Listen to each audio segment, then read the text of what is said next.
মিজান কাকা না? মিজান কাকা, কাম বাদ দিয়ে মন খারাপ করে এই জায়গায় একা একা বসে রয়েছেন কে? কিছু না রে বাপ, এমনি বসে আছি। না কাকা, আমি তো সেই ছোটবেলা থেকে আপনারে চিনি। আপনি তো বিনা কারণে এই জায়গা মন খারাপ করে বসে থাকা লোক না। আপনার হাসে বসে মনটা যে এরকম মলিন হয়ে রয়েছে কে?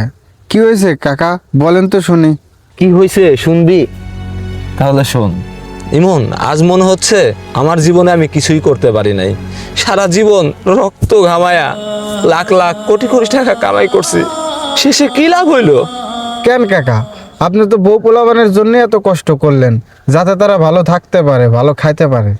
আমিও এইটাই চিন্তা করতাম রে বাবা, কিন্তু আজকে যা ঘটলো।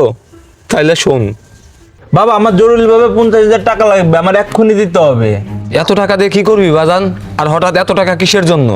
টাকা চাইছি, টাকা দিবা, এত কৈফিয়ত তোমার কাছে দিতে পারবো না। আর এত কথা বলো কেন? বাবারে, টাকা কামাই করতে অনেক কষ্ট হয়, আর আমার এত কষ্টের টাকা তুই কোন জায়গায় খরচ করবি সেটা তো আমার জানার দরকার। না, তোমার জানার দরকার নাই। টাকা দিবা কি না বলো? আমার কাছে তো নগদ এত টাকা নাই রে বাপ, আমি তো এখন তোর এত টাকা দিতে পারবো না। টাকা দিতে পারবে না মানে? তাহলে আমার জন্ম দিয়েছিলেন কেন?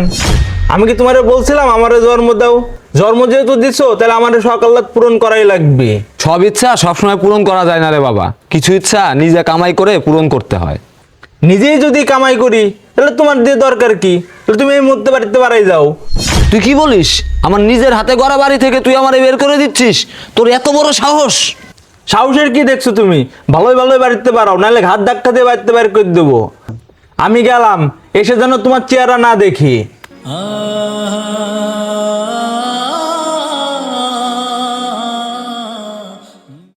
পোলাটা অল্প কিছু টাকা চাইছে, দিলেই তো হইতো। 50,000 টাকা তোমার কাছে অল্প মনে হচ্ছে?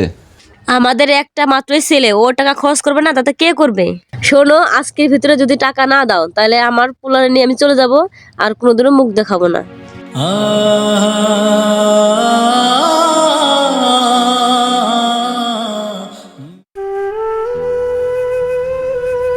কাকা, সবই তো বুঝলাম। আসলে যে টাকা উপার্জন করে সেই বোঝে টাকা উপার্জন করাটা কতটা কষ্টকর। আপনি তো তাদের ছায়ার মতো আগলায় রাখছিলেন, কিন্তু সেই ছাড় তারা দাম দিল না। জানিস ইমন, টাকার অভাব আমার কোনোদিন কষ্ট দেয় নাই, কিন্তু আজকে সন্তানের কথাগুলা আমার কলিজায় লাগছে বাবা। আমি তো কোনো যান্ত্রিক মেশিন ছিলাম না রে বাবা, আমি তোর বাপ ছিলাম। কাকা, আপনি নিজের উপর দোষ নেবেন না।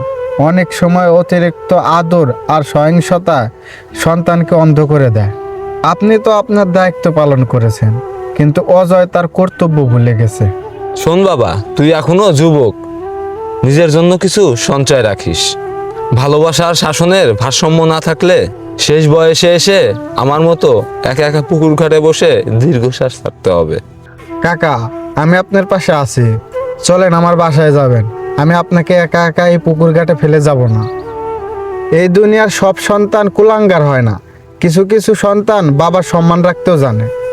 তোর মতো একটা সন্তান যদি আমার ঘরে থাকতো ইমন, তাহলে মনে হয় আমার পৃথিবীটা অন্যরকম হইতো। সারা জীবন লড়াই করে সন্তানের জন্য যে বাবা রক্ত পানি করে, শেষ বয়সে সেই বাবাই সবচেয়ে বেশি অবহেলিত হয়।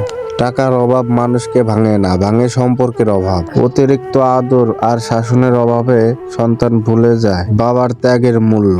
বাবা শুধু উপার্জনের মেশিন নয়, তিনি ভালোবাসার এক নিঃশব্দ আশ্রয়। ভিডিওটি ভালো লাগলে লাইক, কমেন্ট, শেয়ার করবেন। ধন্যবাদ।